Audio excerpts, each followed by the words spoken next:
ସପ୍ତମ କାହାଣୀ। ରାଜା ବିଦାଳକୁ ସ୍କନ୍ଧରେ ସ୍ଥାପନ କରି ଭିକ୍ଷୁ ଉଦ୍ଦେଶ୍ୟରେ ପ୍ରସ୍ଥାନ କଲେ।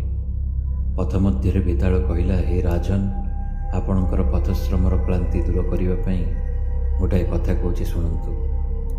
ପୂର୍ବ ସମୁଦ୍ର ତଟରେ ତାମ୍ରଲିପି ବୋଲି ଏକ ନଗରୀ ଅଛି। ସେଠାରେ ଚଣ୍ଡସିଂହ ନାମରେ ଜଣେ ରାଜା ଥିଲେ। ସେ ଅନେକ ସଦ୍ଗୁଣରେ ବିଭୂଷିତ ଥିଲେ। ଏକଦା ସତ୍ତ୍ୱଶୀଳ ନାମକ ଜନୈକ ଦରିଦ୍ର ରାଜପୁତ୍ର ତାଙ୍କର ଦ୍ୱାରସ୍ଥ ହେଲା। ମାତ୍ର ରାଜା ତାର ଅଭିଳାଷ ପୂରଣ କଲେ ନାହିଁ। ତହୁଁ ସେ ନିଜର ଭାଗ୍ୟକୁ ନିନ୍ଦା କରିବାକୁ ଲାଗିଲା।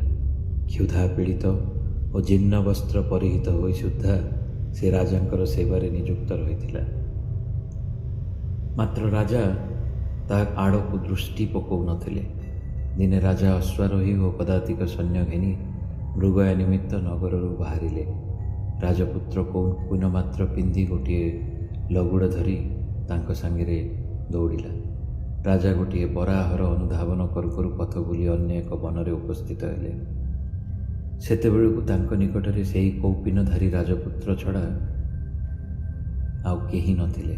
ରାଜା ସ୍ନେହରେ ତାକୁ ପଚାରିଲେ, ବତ୍ସ, ଏଠାରେ ପଥ କେଉଁଠାରେ ଜାଣ କି?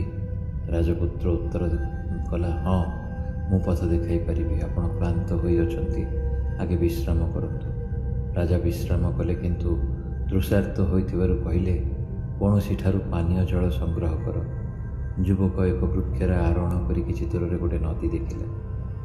ସେ ରାଜାଙ୍କୁ ସେହି ନଦୀ ତୀରକୁ ନେଇଗଲା ଓ ସେଠାରେ ଘୋଡ଼ାକୁ ଉପଯୁକ୍ତ ଆହାର ଓ ଜଳ ଦେଲା। ରାଜା ମଧ୍ୟ ଜଳପାନ କରି ତୃପ୍ତ ହେଲେ। ତତ୍ପରେ ରାଜପୁତ୍ର ନିଜର ଛିନ୍ନ ବସ୍ତ୍ରର ପ୍ରାନ୍ତରୁ ଦୁଇଟି ଅଁଳା କୋଳି ବାହାର କରି ରାଜାଙ୍କୁ ଖାଇବାକୁ ଦେଲା।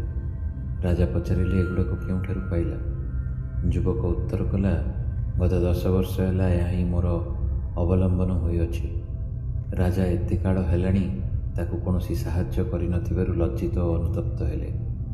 ରାଜା ଅଁଳା ଖାଇ ବିଶ୍ରାମ କଲା ପରେ ସେହି ଯୁବକକୁ ଅଶ୍ୱପୃଷ୍ଠରେ ବସାଇଲେ ଓ ସେ ପଥ ପ୍ରଦର୍ଶନ କଲା। କିଛି ସମୟ ପରେ ରାଜା ନିଜର ଅନୁଚରମାନଙ୍କ ସହ ମିଳିତ ହେଲେ। ନଗରରେ ପହଞ୍ଚି ରାଜା ସେହି ରାଜପୁତ୍ରକୁ ପ୍ରଚୁର ଧନ ଦେଇ ତାର ପ୍ରଭୁ ଭକ୍ତିର ପ୍ରଶଂସା କଲେ। ଏଣିକି ସେ ରାଜା ଚଣ୍ଡସିଂହଙ୍କର ପ୍ରିୟ ପାର୍ଶ୍ୱଚର ହେଲା। ଏକଦା ରାଜା ସିଂହଳ ରାଜକନ୍ୟାଙ୍କର ପାଣି ଗ୍ରହଣାର୍ଥୀ ହୋଇ ସତ୍ତ୍ୱଶୀଳକୁ ସିଂହଳ ଦ୍ୱୀପକୁ ପଠାଇଲେ। କେତେକ ବ୍ରାହ୍ମଣଙ୍କ ସହିତ ବୋଇତରେ ବସି ସେ ସମୁଦ୍ର ପଥରେ ବାହାରିଲା। ଅର୍ଦ୍ଧପଥ ଯିବା ପରେ ହଠାତ୍ ଗୋଟିଏ ବିରାଟ ସ୍ୱର୍ଣ୍ଣମୟ ହସ୍ତୀ ସମୁଦ୍ର ଗର୍ଭରୁ ଉତ୍ଥିତ ହେଲା। ତା ଉପରେ ବିଭିନ୍ନ ବର୍ଣ୍ଣର ପତାକା ଉଡ଼ୁଥିଲା। ଏହି ସମୟରେ ପ୍ରବଳ ବାତ୍ୟା ସହ ବୃଷ୍ଟି ହେଲା। ହସ୍ତୀଟି ବୋଇତର ମାସ୍ତୁଲକୁ ଆଶ୍ରୟ କଲା। କିଛି ସମୟ ପରେ ହସ୍ତୀ ବୋଇତ ସହ ବୁଡ଼ିବାକୁ ଲାଗିଲା।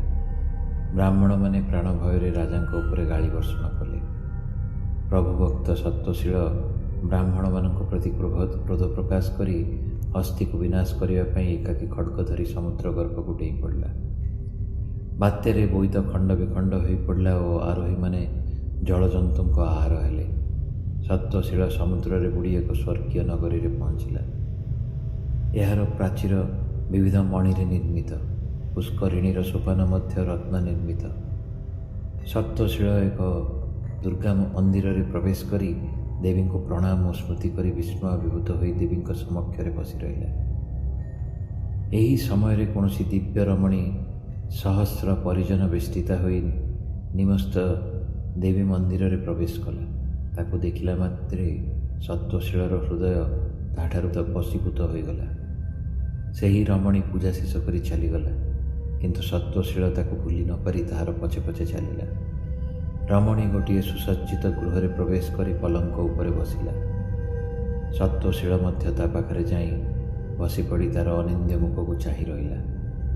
ସତ୍ତ୍ୱଶୀଳ କାମସରରେ ପୀଡ଼ିତ ଏହା ବୁଝିପାରି ସେହି ରମଣୀର ଜଣେ ସଖୀ ତାଙ୍କୁ କହିଲା, ଭଦ୍ର, ଆପଣ ଆମର ଅତିଥି। ସ୍ନାନ ଭୋଜନ କରି ଆମର ଆତିଥ୍ୟ ଗ୍ରହଣ କରନ୍ତୁ। ଏହି ବାକ୍ୟରେ ଆଶାନ୍ୱିତ ହୋଇ ସତ୍ତ୍ୱଶୀଳ ଉକ୍ତ ସଖୀ ସହିତ ପୁଷ୍କରିଣୀକୁ ସ୍ନାନ କରିବାକୁ ଗଲା।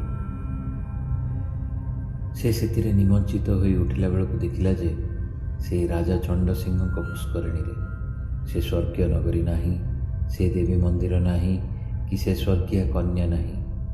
ସତ୍ତ୍ୱଶୀଳ ବିରହାନଳରେ ଦଗ୍ଧ ହୋଇ ରାଜୋଦ୍ୟାନରେ କ୍ରନ୍ଦନ କରିବାକୁ ଲାଗିଲା।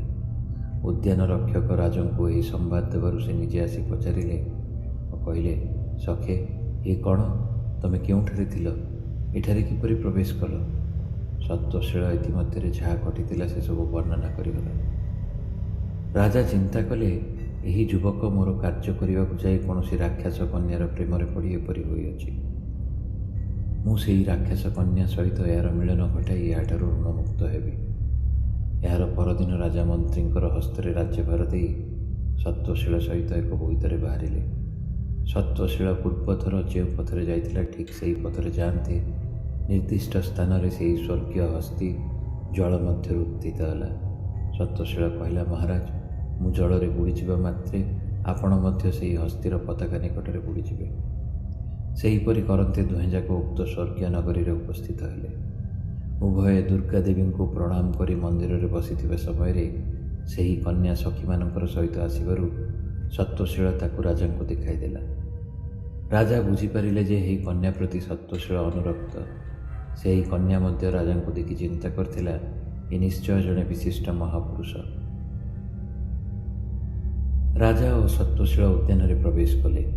ଏଥିମଧ୍ୟରେ ଉକ୍ତ କନ୍ୟା ଦେବୀ ପୂଜା ସାରି ଜଣେ ସଖୀକୁ କହିଲା, ଏଠାରେ ମୁଁ ଯେଉଁ ମହାପୁରୁଷଙ୍କୁ ଦେଖିଲି ସେ କିଏ ଓ କେଉଁଠାରେ ଅଛନ୍ତି ଅନୁସନ୍ଧାନ କରି ଆମର ଆତିଥ୍ୟ ଗ୍ରହଣ କରିବାକୁ ଅନୁରୋଧ କର।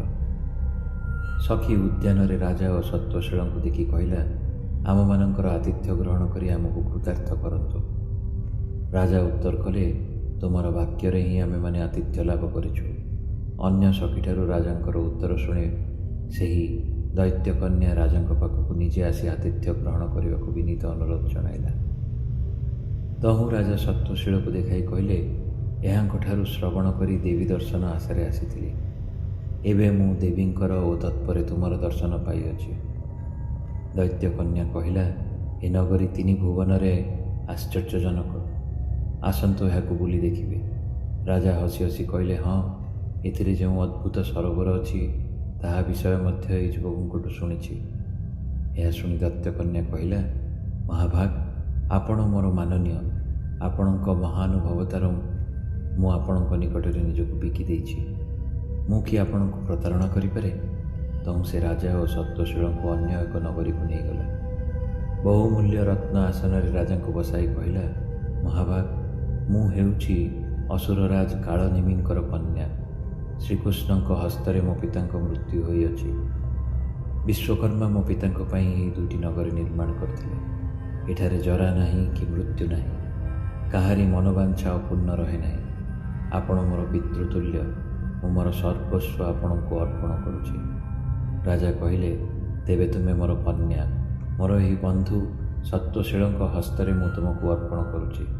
ଦୈତ୍ୟକନ୍ୟା ରାଜାଙ୍କର ପ୍ରସ୍ତାବକୁ ଶିରୋଧାର୍ଯ୍ୟ କଲା। ସତ୍ତ୍ୱଶୀଳ ରାକ୍ଷସ କନ୍ୟାକୁ ବିବାହ କରି ନିଜକୁ ଧନ୍ୟ ମନେ କଲା। ଅସୁରର ସକଳ ସମ୍ପଦର ସେ ଅଧିକାରୀ ହେଲା। ରାଜା ସତ୍ତ୍ୱଶୀଳକୁ କହିଲେ, ସଖା, ମୁଁ ତମଠାରୁ ଯେଉଁ 2ଟି ଅଁଳା ଫଳ ଖାଇଥିଲି ସେଥିରୁ ଗୋଟିକର ଋଣ ପରିଶୋଧ ହେଲା। ଅନ୍ୟଟି ନିମନ୍ତେ ମୁଁ ତୁମ ପାଖରେ ଋଣୀ ରହିଲି। ତତ୍ପରେ ରାଜା ଅସୁର କନ୍ୟାକୁ କହିଲେ, ସୁଶୀଳେ, ଏବେ ମୋତେ ନିଜର ନଗରୀକୁ ପଠାଇବାର ବ୍ୟବସ୍ଥା କର।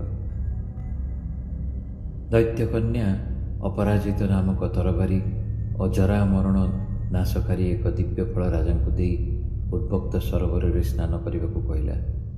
ରାଜା ସେଥିରେ ନିମଜ୍ଜିତ ହୋଇ ନିଜ ନଗରର ପୁଷ୍କରିଣୀରେ ଉଠିଲେ। ଏଣିକି ସବୁ କାର୍ଯ୍ୟରେ ସିଦ୍ଧି ଲାଭ କଲେ। ଗଳ୍ପଟି କହିସାରି ବେତାଳ ପ୍ରଶ୍ନ କଲା, ରାଜନ, ରାଜା ଓ ସତ୍ତ୍ୱଶୀଳଙ୍କ ଭିତରୁ କାହାର ମହତ୍ଵ ଅଧିକ? ରାଜା ତ୍ରିବିକ୍ରମସେନ ଉତ୍ତର କଲେ, ସତ୍ତ୍ୱଶୀଳ। ବେତାଳ ପଚାରିଲା, କିପରି? ରାଜା କହିଲେ, ସତ୍ତ୍ୱଶୀଳ ପୂର୍ବରୁ କିଛି ନ ଜାଣି ସମୁଦ୍ରରେ ଲମ୍ବ ଦେଇଥିଲା, କିନ୍ତୁ ରାଜା ତାହାଠାରୁ ସବୁ ତଥ୍ୟ ଜାଣିବା ପରେ ସମୁଦ୍ରରେ ଲମ୍ବ ଦେଇଥିଲେ। ତେଣୁ ସତ୍ତ୍ୱଶୀଳର ମହତ୍ଵ ଅଧିକ। ଏହା ଶୁଣି ବେତାଳ ରାଜାଙ୍କର ସ୍କନ୍ଧରୁ ଓହ୍ଲାଇ ସିଂସପା ବୃକ୍ଷକୁ ଚାଲି ଯାଇଥିଲା। ରାଜା ପୂର୍ବପରି ତାହାକୁ ଆଣିବା ପାଇଁ ଉଦ୍ୟମ କରିଥିଲେ। ସମାପ୍ତ।